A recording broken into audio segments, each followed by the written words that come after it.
my friends. This is Brian, the speaker for the dead, coming to you today with a video about another touchy subject. That's right. And before I tell you what it is, this subject is coming up mainly because of something that's happening in my family's life, my extended family's life, I guess I should say, clarify that. And that is the subject of cheating. Now, I don't mean the kind that, oh, he looked at the answers on my test and he got a good grade and he shouldn't have got a good grade, or he wrote the answers on his arm and was looking at them. No, I'm not talking about that kind of cheating. I'm talking about the kind of cheating that ruins lives, destroys families, and all that kind of fun. So the men and women cheating on each other in their relationships. Now, I mean specifically about marriage, but I mean it basically any time you put trust in a partner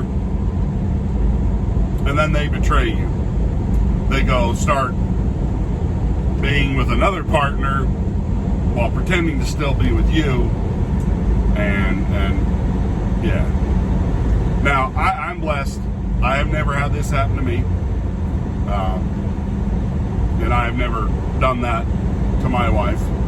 Been married 24 years, and 25 next year, big 25. And here's the thing. What causes that to happen?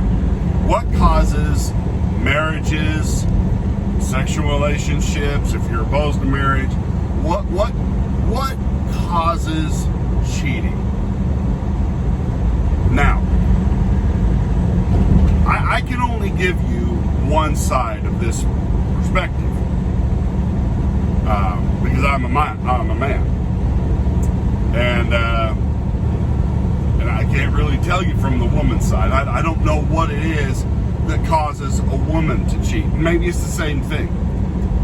You guys will have to tell me this in the comments. And feel free to comment on this video to talk about this issue. Whether it's happened to you personally and the issues that happen. I mean, you don't have to give the nitty-gritty details. But this is something that's been on my mind for a very long time. Because my marriage, just like any marriage, has ups and downs. There's been times when I've just thought, I don't, is this still worth it? Are we still going down the road that we set down upon when we took those vows and looked over that altar and said, you know, we'll be together for time and all eternity?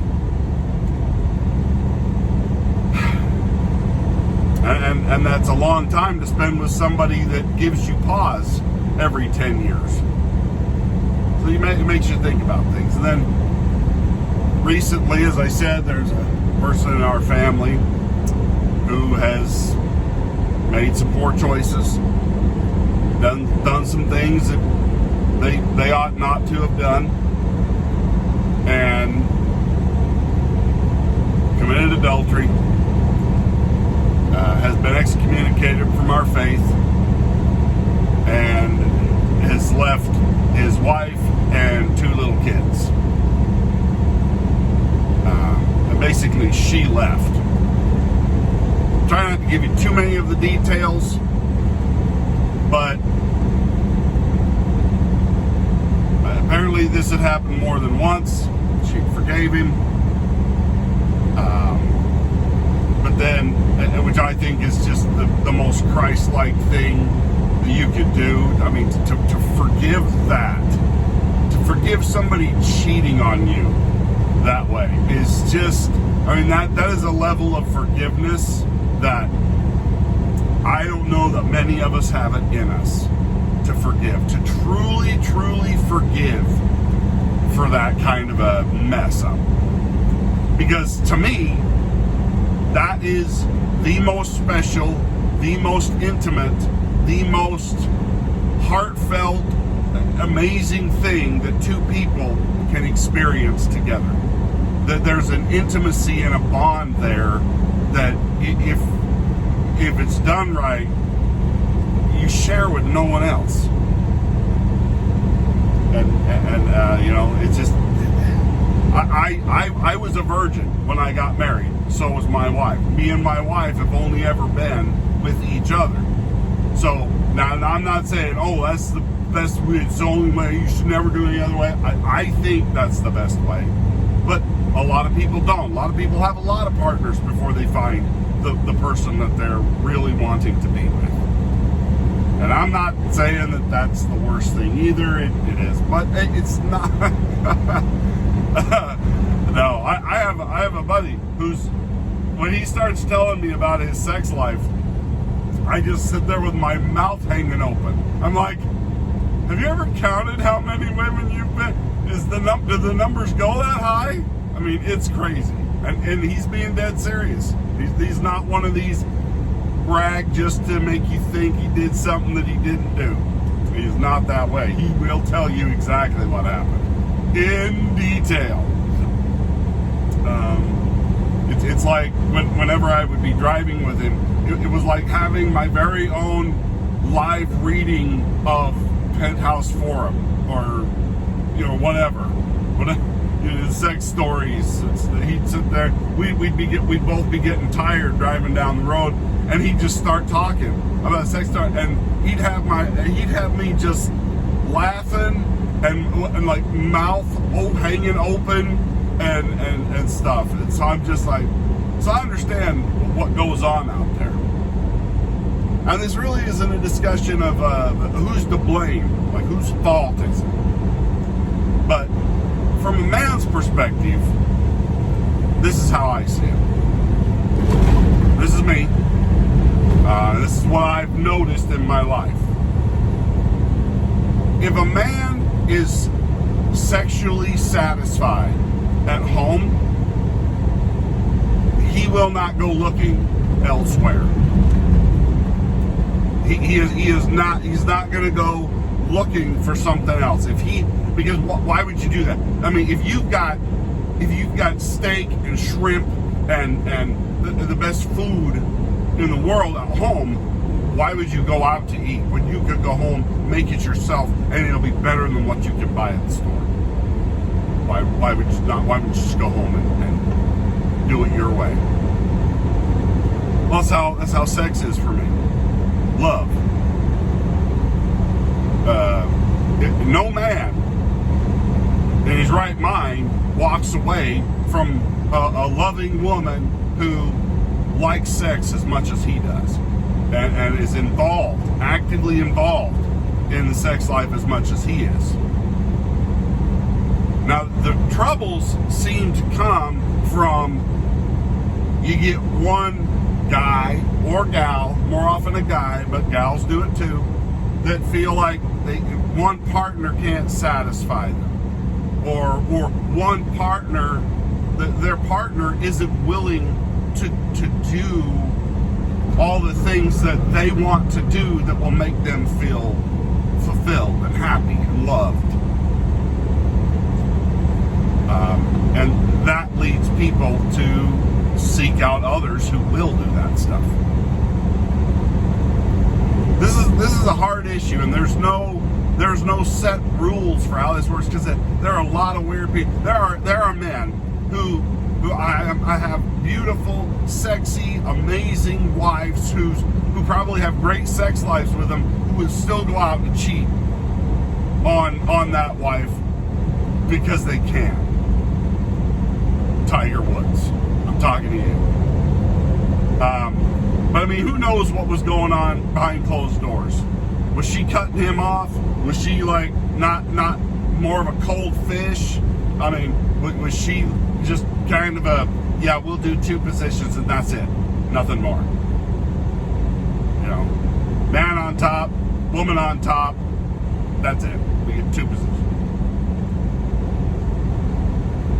And for somebody who wants to be a little bit more exploratory, their sex life, that's gonna rub up against their desires, and I think that can cause a lot of problems. Me personally, I don't want to get out there and do crazy, freakish stuff. But I do want to experience some things that I've never experienced. Some things that my wife is uncomfortable with. And so, at the end of the day, it comes down to the fact that I will never experience that because she doesn't want anything to do with it. And that's where troubles begin. Now, I'm not saying I'm going to run out and do something stupid. I'm just saying that's the impasse is what creates a situation where men and or women go out and do something foolish because of the obstinacy of their partner for whatever reason.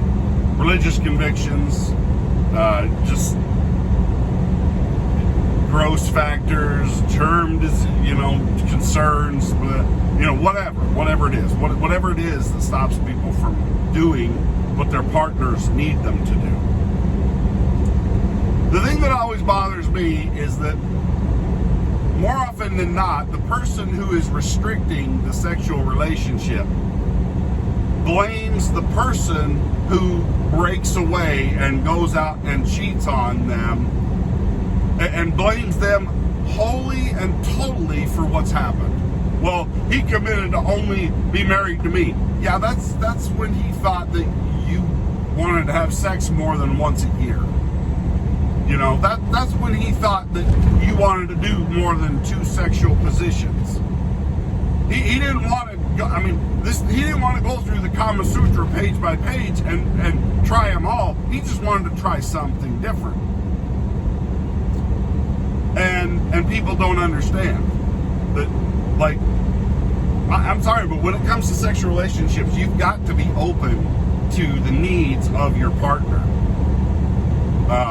And you've got to get over your idiosyncrasies or whatever it is that's bothering you about the sex, especially if you're in a loving, trusting, deep relationship with this person.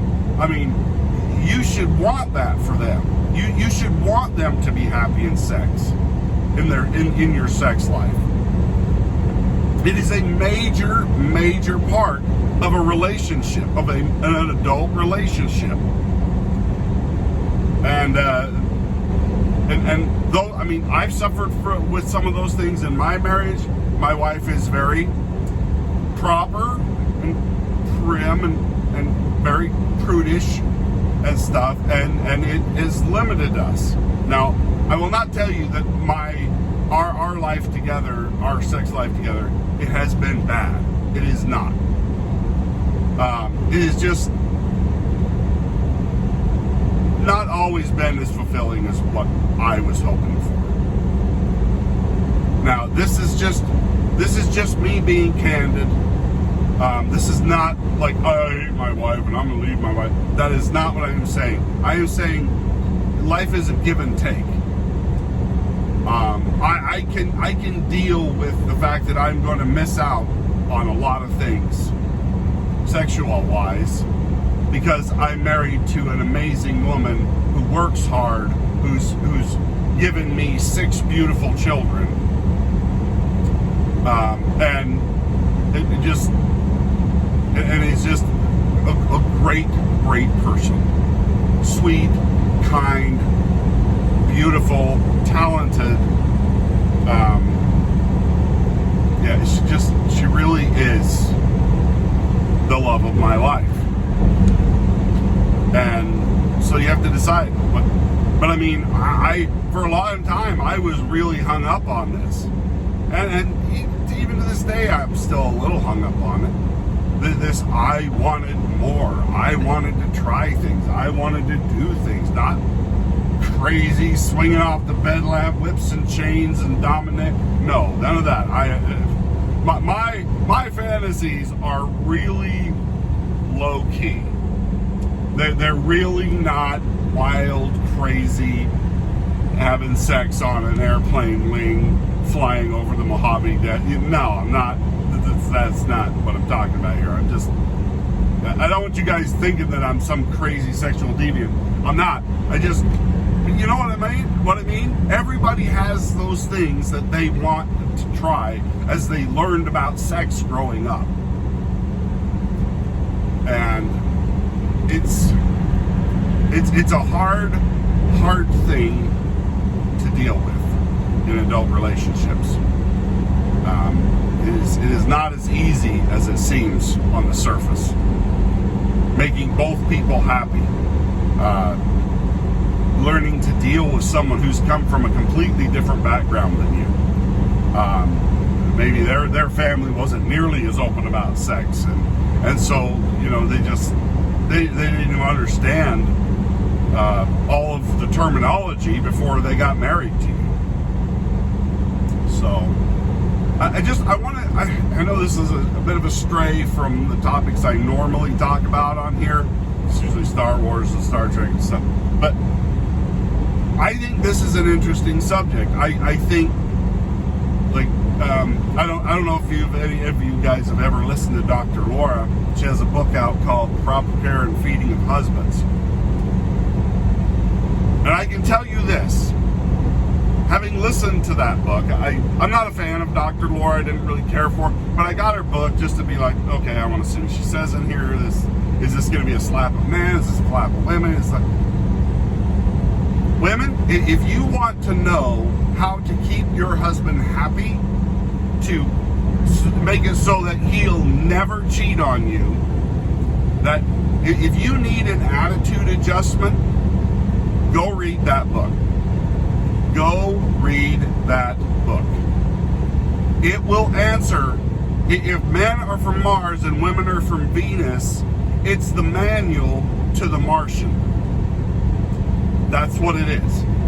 If you want to know what's going on inside your man's head, you want to know what sex means to him, you want to know how he views things, how he looks at you, what drew him to you, and what you can do to keep drawing him to you, get that book. And I had my wife read it. My wife got all irritated. Oh, she just says to just have sex whenever you want. And if you come at it from that perspective, you're not going to learn a damn thing. But if you come at this from the perspective of, I am trying to make this person that I told that I love them, I'm trying to make them happy, which is what I told them I was going to do when we got married or when we got together. We wanted to be happy. Well, if you want to really do that, follow the instructions in that book. And you will not go wrong. You will know exactly what's going on inside your man's head. You will never have to question it. You will never have to wonder. Every time you start getting confused by the way he's acting, flip that book open, start reading. Oh, there it is, right there.